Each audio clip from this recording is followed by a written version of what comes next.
السلام عليكم، مساء الخير ويا رب دايما تكونوا بخير. انا حسن نجار وخلينا النهارده نتكلم عن نظريه المحتال. بص يا صديقي، نظريه المحتال مش بس احساس عابر، دي مشكله نفسيه حقيقيه بيمر بيها على الاقل 70% من البشر في مرحله ما من حياتهم. وده مش كلام في الهوا، دي احصائيه علميه. المشكله ان دماغنا مبرمج بطريقه غريبه. لما بنعمل حاجه كويسه دماغنا بتقول ده حظ او صدفه، لكن لما نعمل حاجه وحشه دماغنا بتقول ده انا الحقيقي وده مستواي. تخيل دماغك زي محامي شاطر، بس المشكله ان المحامي ده بيشتغل ضدك. بيجمع كل الأدلة اللي تثبت إنك فاشل، وبيتجاهل كل الأدلة اللي تثبت إنك ناجح. لما تخلص مشروع كبير المحامي ده بيقولك بس أنت اتساعدت من فلان وعلان. المشكلة إن الدماغ بيفضل عايش في منطقة الأمان، وتقدير الذات الحقيقي ده خطر على منطقة الأمان. ليه؟ لأن لو اعترفت إنك فعلا كويس هتبقى مطالب إنك تفضل كويس دايما، وده ضغط. أسهل للدماغ إنه يقولك أنت مش كويس أو أنت بتتصنع عشان ما يحملكش المسؤولية. طب هو هل في حلول؟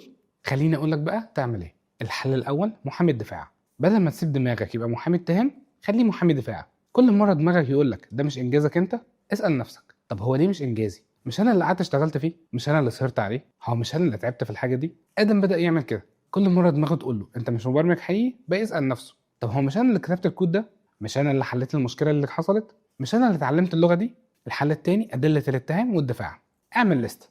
في جنب اكتب كل الادله اللي بتثبت انك محتال، في الجنب التاني اكتب كل الأدلة اللي بتثبت إنك فعلا أهل للمكان ده. هتكتشف إن أدلة الدفاع أكتر بكتير قوي من أدلة الاتهام، بس دماغك مش بتشوفها. ده ليه عملت كده؟ كتبت كل المشاريع اللي خلصتها وكل العملاء اللي اتكلموا معاها كويس. كل مرة حد قال لها إن شغلها حلو، واكتشفت إن الأدلة دي ضد نفسها كانت حاجات بسيطة قوي، زي مرة واحد عميل ما عجبوش اللون، أو مرة واحدة اتأخرت يوم واحد بس في التسليم. الحل التالت الصديق الوهمي.